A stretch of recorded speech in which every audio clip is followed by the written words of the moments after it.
There is a playable version of Voldemort in Hogwarts Legacy that we are going to be taking a closer look at. On top of that, somebody has found a torture chamber with the objects, and to those who pet every single cat they see in this game, well, it is said that, and I quote, there is a good chance you are probably petting some random old dude. And yes, as weird as that sounds, we do have some new info that has been released. So, tons to get through. If you could leave a like, it helps a ton, but turn that into a dislike if you get to the end and did not enjoy the video.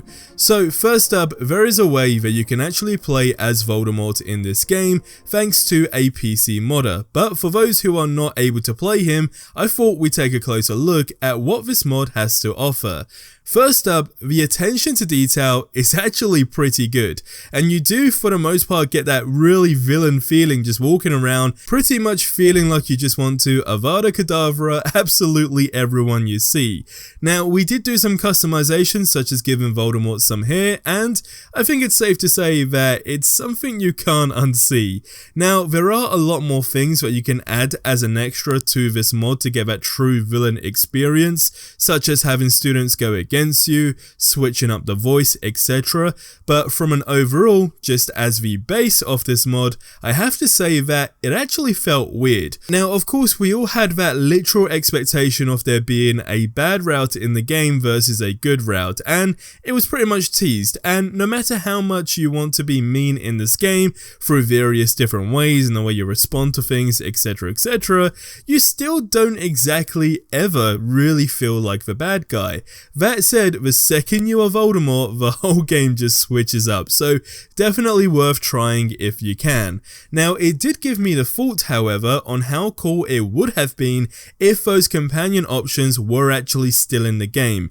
Just to quickly update you, to put a long story short, it was basically confirmed just like the curfew option was initially in the game and then removed, so was the companion feature, and that has made a ton of people incredibly upset, including myself, because it would have been so cool to even have as like a two-player game where you could basically play as, let's just say, Sebastian and truly get that dark wizard experience. Keen to know your thoughts on that actually. If the game had a two-player option and you did have the companion feature where you can play as one of the story characters, would you actually enjoy that? Let me know in the comment section below. Now, talking about dark things, what is this? A post made by a Reddit user. Of course, what we are seeing here is the torture chamber with the actual instruments, and it's quite interesting because there is so much detail in this game and so many things yet undiscovered that raises a lot of questions, and a lot of people are joking around on this one saying how this is basically detention. On a serious note though, just like I said with the Voldemort mod and how that made me think, so did seeing this, because if they had kept that curfew mode an option, if you will, in the game, it would have been very cool to see the possible outcomes when captured by different professors. So again, how would that have actually played out? I'm not exactly sure, but it would have definitely made for a unique experience. And again, I'm keen to know your thoughts on that in the comment section below. Now, this is where things get a little weird, to say the least. So to those who pet every cat they see, it is said there is a good chance you are probably petting some random old dude. A post made by a Reddit user who shared that there's of course a newspaper stand in Hogsmeade Square where we actually fought the troll, and that the articles there are actually very hilarious. Now, to put this article short and to kind of summarize it, it basically says how there was suspicion of dark magic used by someone which actually turned out to be catnip, and how a 51-year-old ex-Aura, Patricia McManus, pretended to be a cat until being caught.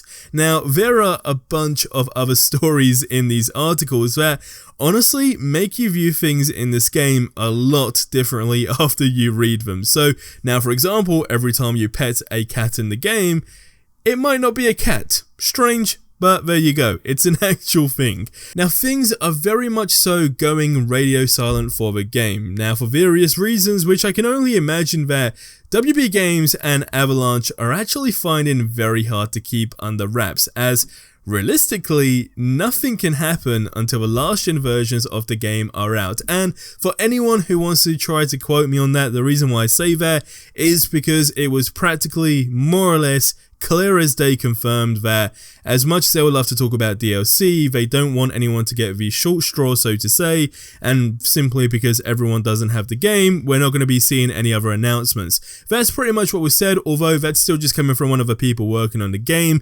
If the, I guess you could say, publishers and, WB Games and Avalanche as a whole did want to go ahead and make an announcement, then they probably would go ahead and do that. But again, taking into account not everyone has the game, I can see why they would be holding things back. So that's the reason why we are in the radio silent phase at this moment in time. And with that said, I mean, we're looking at May, right? So with May pretty much technically-ish around the corner, that's when we should actually be potentially, do not take my word on this, it's just my sort of speculation, seeing some sort of a roadmap. And when I say a roadmap, I'm talking just, I guess, what we're going to be doing with the future of the game. That's the phase that we are in. Now, things have got interesting though, because that being said, the official Hogwarts Legacy Twitter account posted the following. Get your wands ready. Avalanche Software will be kicking off Legacy Live, a brand new live stream series that starts tomorrow. Now this stream, by the time this video goes out, has probably already gone ahead, but it seems very likely to be some sort of playthrough type stream with some Q&As and I imagine more exclusive drops. Now, one thing that I really hope they find a way to do is just really keep the community engaged. And the reason why I say this is because there have been so many big titles in the past that ultimately just release and really have a strong community, and then it doesn't really go beyond that point. And taking into account that they are doing these live streams, and again, because when this video is going out I haven't yet seen the live stream, just going on the assumption that it is going to be that playthrough with some Q&As and potential exclusive drops, I feel like there needs to be something a bit more exciting. I mean, if we're talking Merlin drops again, that's slightly different, but for the most part, if there's going to be something where it's like, okay, tune in this week or start the game up this week to get an exclusive drop for a certain outfit in the game, maybe a whole appearance or something along those lines, I truly feel would go a very long way. I'm eager to know your thoughts though on this in the comment section below, because one thing that I'm a little bit skeptical on at this moment in time is that the game was fantastic, it's released once, and that's pretty much as far as it goes until the next version of the game. That's what I don't want to see for this game, but as I say, I want to hear your thoughts on this in the comment section below. The other day, the community manager did tweet out an exclusive feature that only they have access to in this game, and it's safe to say it now has a lot of people wanting it in the actual version we all have. So check out the video that you see on screen right now.